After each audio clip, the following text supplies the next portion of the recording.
नमस्कार दोस्तों, स्वागत है आपका वीनस एकेडमी मुजफ्फरनगर से। मैं लव शर्मा आपको करा रहा हूँ उत्तराखंड नेशनल पार्क की सीरीज। अभी तक हम दो नेशनल पार्क के बारे में पढ़ चुके हैं। पहला था हमारा जिम कॉर्बेट नेशनल पार्क और दूसरा नंदा देवी नेशनल पार्क। आज हम पढ़ेंगे गोविंद नेशनल पार्क के बारे में। इसकी स्थापना सन 1980 में हुई थी। ये पड़ता है आपका उत्तरकाशी डिस्ट्रिक्ट में। इसका जो एरिया है वो है 472 स्क्वायर किलोमीटर। परंतु जो क्वेश्चन यहाँ से बन सकता है कि जो आपका गोविंद नेशनल पार्क है इसके हेडक्वार्टर कहाँ पर पड़ते हैं, तो यहाँ पे आपको चार ऑप्शन दिए जाएंगे। उसमें से एक उत्तरकाशी जरूर होगा, लेकिन जो उसका सही जवाब होगा वो होगा देहरादून। इसके हेडक्वार्टर देहरादून डिस्ट्रिक्ट में पड़ते हैं। तो और जो ये पूरा नेशनल पार्क है ये पड़ता है आपका उत्तरकाशी डिस्ट्रिक्ट में। हरकी-दून वैली ये एडिशनल चीज है, एडिशनल नॉलेज। जो हरकी-दून वैली है वो भी आपकी उत्तरकाशी डिस्ट्रिक्ट में पड़ती है।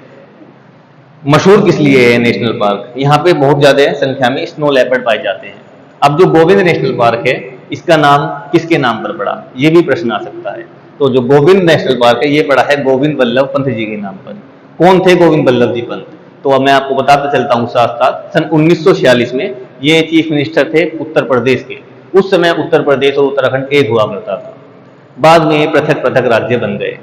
गोविंद वल्लभ पंत जी को हिमालय पुत्र की संज्ञा भी दी गई। ये भी क्वेश्चन पेपर में पूछा जा सकता है कि गोविंद वल्लभ पंत जी को क्या संज्ञा दी गई थी, तो उसका जवाब होगा हिमालय पुत्र।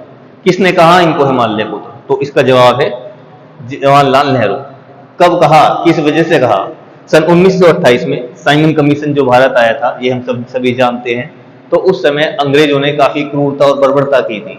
तो जवाहरलाल नेहरू जी पे भी लाठी और डंडों की बरसात की गई। तो उस समय गोविंद वल्लभ पंत जी ने जवाहरलाल नेहरू को बचाया था। तो संज्ञा इसलिए उन्हें दी गई हिमालय पुत्र की। एक जो प्रश्न हमेशा देखा जाता है क्वेश्चन पेपर्स में कि उत्तराखंड से प्रथम भारत रत्न का अवार्ड किसको मिला, तो ये मिला था आपका गोविंद वल्लभ पंत जी को 1957 में। धन्यवाद। आशा करता हूं कि आपको मेरे द्वारा बताई गई जानकारी समझ आई होगी। तो अगले नेशनल पार्क के साथ हम मिलेंगे कुछ दिनों में। धन्यवाद।